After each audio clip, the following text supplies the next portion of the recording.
Hi, എല്ലാവർക്കും പുതിയൊരു വീഡിയോയിലേക്ക് സ്വാഗതം. ഇന്ന് ഞാൻ നിങ്ങളോട് സംസാരിക്കുന്നത് കുറച്ച് ആയുർവേദ ഒറ്റമൂലികളെ കുറിച്ചാണ്. നിങ്ങളുടെ വീടിൻ്റെ പരിസരത്തും ഇപ്പോൾ നമ്മൾ നടന്നു പോകുന്ന റോഡ് സൈഡുകളിലും പിന്നെ വീടിൻ്റെ തൊടിയിലും ഒക്കെ നിങ്ങൾക്കിത് പണ്ട് മുതൽക്കേ കാണാൻ പറ്റുന്ന ഒറ്റമൂലികളാണ്. പക്ഷേ പണ്ടുള്ള ആൾക്കാർക്കൊക്കെ ഇതൊക്കെ അറിയാവുന്നതായിരിക്കും. പക്ഷേ ഇപ്പോഴത്തെ തലമുറയ്ക്കൊന്നും അതെന്താണെന്നൊന്നും ചിലപ്പോൾ അറിയത്തില്ലായിരിക്കാം.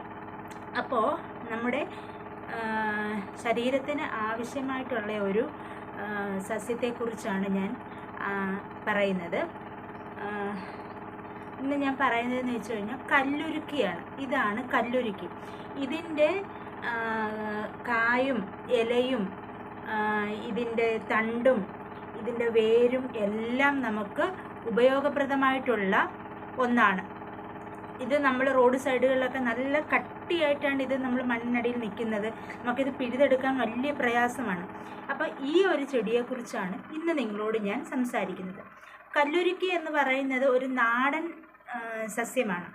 ഇത് പണ്ട് മുതൽക്കേ ആയുർവേദത്തിലും ഒക്കെ ഉപയോഗിക്കുന്ന ഒരു ഒറ്റമൂലിയാണ് കല്ലുരുക്കി. അതിനകത്ത് നമ്മുടെ വേനൽക്കാലത്ത് ശരീരത്തിൽ ജലാംശം കുറയുന്നത് സ്വാഭാവികമാണല്ലോ, അത് നമുക്ക് അറിയാവുന്ന കാര്യമാണ്.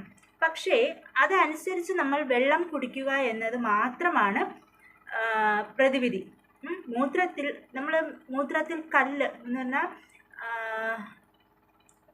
മൂത്രത്തിൽ കല്ല് ഉണ്ടാവാൻ സാധ്യത കൂടുതലുള്ള സമയമാണ് ആ വേനൽക്കാലം എന്ന് പറയുന്നത്. അപ്പോൾ വെള്ളം കുടിക്കുന്നത് കുറവായിരിക്കുക, വിയർപ്പ് രൂപത്തിൽ വെള്ളം ശരീരത്തിൽ നിന്ന് ധാരാളമായി പോകുക, കുടിക്കുന്ന വെള്ളത്തിൽ കാൽസ്യത്തിൻ്റെ അളവ് കൂടുതലാക്കുക, ഇതൊക്കെയാകാം മൂത്രത്തിൽ കല്ലുണ്ടാകുന്നതിന് കാരണമായിട്ട് ഡോക്ടർമാരും അല്ലെങ്കിൽ ആയുർവേദത്തിൽ വൈദ്യന്മാരൊക്കെ പറയുന്നത്. മൂത്രാശയത്തിലെത്തുന്ന ജലാംശം കുറയുന്നതും മറ്റൊരു കാരണമാണ്.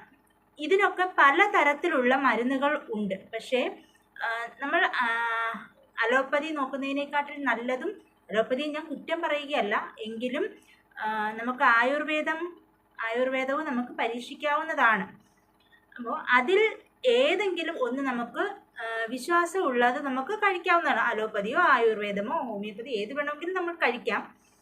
അപ്പോൾ ചിലർക്ക് അലോപ്പതിയെ പറ്റത്തുള്ളായിരിക്കാം, ചിലർക്ക് ഹോമിയോ മരുന്നുകളെ പറ്റത്തുള്ളായിരിക്കാം, ചിലർക്ക് ആയുർവേദം മാത്രമേ പറ്റൂ, അങ്ങനെയുണ്ട്.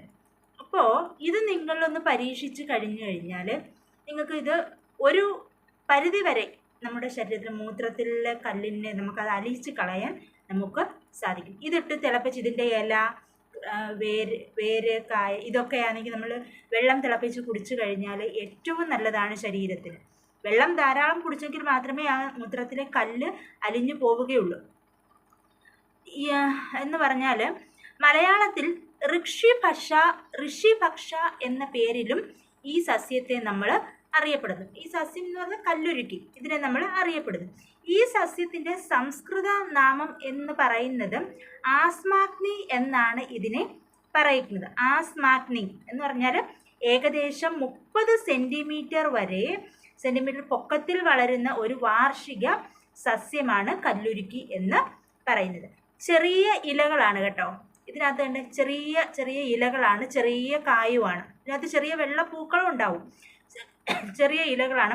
പച്ച നിറമാണ് തണ്ടിന്, തടിയായിട്ടുള്ളതൊന്നും അല്ല കേട്ടോ. ചെറിയ ഇലകൾ പച്ച നിറമുള്ള തണ്ടിൻ്റെ ചുറ്റുപാടും കാണപ്പെടുന്നുണ്ട്. കണ്ടോ, ഫുള്ള് ഇലകളാണ്. ഇത് ചെടി നിറയെ ഇലകളും കായകളും പൂക്കളുമാണ്. വലിയ പൂക്കളൊന്നുമല്ല, ചെറിയ പൂക്കളാണ് കേട്ടോ. ചെറിയ വെളുത്ത പൂക്കളാണ് ഇതിനുള്ളത്. ഇപ്പോൾ ഇതിനകത്ത് പൂവൊന്നും ആയിട്ടില്ല, പൂവാൻ സമയമാവുന്നതേ ഉള്ളൂ. നല്ല കായായിട്ടുണ്ട്. ചെറിയ വെളുത്ത പൂക്കളാണ് ഇതിനുള്ളത്. വിത്തുകൾ തൊങ്ങലുകൾ പോലെ പച്ച നിറത്തിൽ കാണപ്പെടുന്നുണ്ട്. നമ്മൾ കമ്മലൊക്കെ ചെറിയ ചെറിയ മുട്ടുകമ്മലിടില്ലേ, അതേപോലെ ഇതിനകത്ത് നിറയെ നമുക്ക് കാണാൻ പറ്റും. നോക്കൂ, കണ്ടില്ലേ? ഇത് നല്ല രീതിയിൽ നിങ്ങൾക്കിത് കാണാൻ പറ്റും. അതുപോലെ തന്നെ സമൂലമായിട്ടാണ് കല്ലുരുക്കി ഔഷധങ്ങൾ ഉപയോഗിക്കുന്നത്. കഫം, പിത്തം, പനി, അതുപോലെ എന്തെങ്കിലുമൊക്കെ മുറിവ് വരുന്നത്, പിന്നെ ത്വക്കുമായിട്ടുള്ള രോഗങ്ങൾ, മൂത്രത്തിലെ കല്ല് തുടങ്ങിയവയ്ക്ക് ഔഷധമായിട്ട് ഈ കല്ലുരുക്കി സസ്യം ആയുർവേദത്തിൽ ഒറ്റമൂലിയായിട്ട് ഉപയോഗിക്കുന്നുണ്ട്.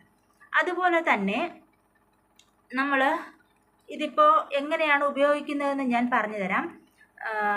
കല്ലുരുക്കി നമ്മൾ വേരോടെ പറിച്ച് കൊച്ചു കൊച്ചു കഷ്ണങ്ങളാക്കി 2 ലിറ്റർ വെള്ളത്തിൽ ഇട്ട് വെള്ളം 1 ലിറ്റർ ആക്കണം. ഇത് നമ്മളിപ്പോൾ 2 ലിറ്റർ എടുത്തു കഴിഞ്ഞാൽ അത് നമ്മൾ പകുതിയാക്കണം, പകുതിയാക്കണം വെള്ളം തിളപ്പിച്ച്, എങ്കിലേ നമുക്ക് ഗുണം കിട്ടുകയുള്ളൂ കേട്ടോ.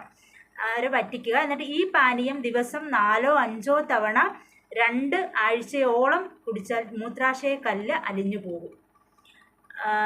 അതുപോലെ തന്നെ കല്ലുരുക്കി നമ്മൾ കരിക്കിൻ വെള്ളത്തിൻ്റെ കൂടെ സമൂലമായിട്ട് അരച്ച് അങ്ങനെയും നമുക്ക് വേണമെങ്കിൽ കഴിക്കാം. വെറും വയറ്റിലും കഴിക്കാം. ഇത് ചവച്ചരച്ച് കഴിക്കുന്നവരും ഉണ്ട്. അതുപോലെ ആയുർവേദ, അലോപ്പതി, ഹോമിയോ വൈദ്യന്മാരെല്ലാം ഈ മൂത്രാശയ കല്ലിന് താണ്ട് ഈ കല്ലുരുക്കിയാണ് നമ്മൾ നിർദ്ദേശിക്കുന്നത്. അതുകൊണ്ട് നിങ്ങളും ഇത് പരീക്ഷിക്കണം എന്നാണ് ഞാൻ പറയുന്നത്. ഞാനും ഉപയോഗിച്ചിട്ടുണ്ട്. അപ്പോൾ ഇത് ഷുഗറിനൊക്കെ നല്ലതാട്ടോ. വെറുതെ ഇതിൻ്റെ ഇല വെറുതെ ഇട്ട് ചവച്ചരച്ചാലും ഇത് നല്ലതാണ്. അപ്പോൾ ഈ വീഡിയോ നിങ്ങൾക്ക് ഇഷ്ടമായെങ്കിൽ എല്ലാവരും കമൻറ്റ് ചെയ്യുക, സബ്സ്ക്രൈബ് ചെയ്യുക, ലൈക്ക് ചെയ്യുക. Thank you.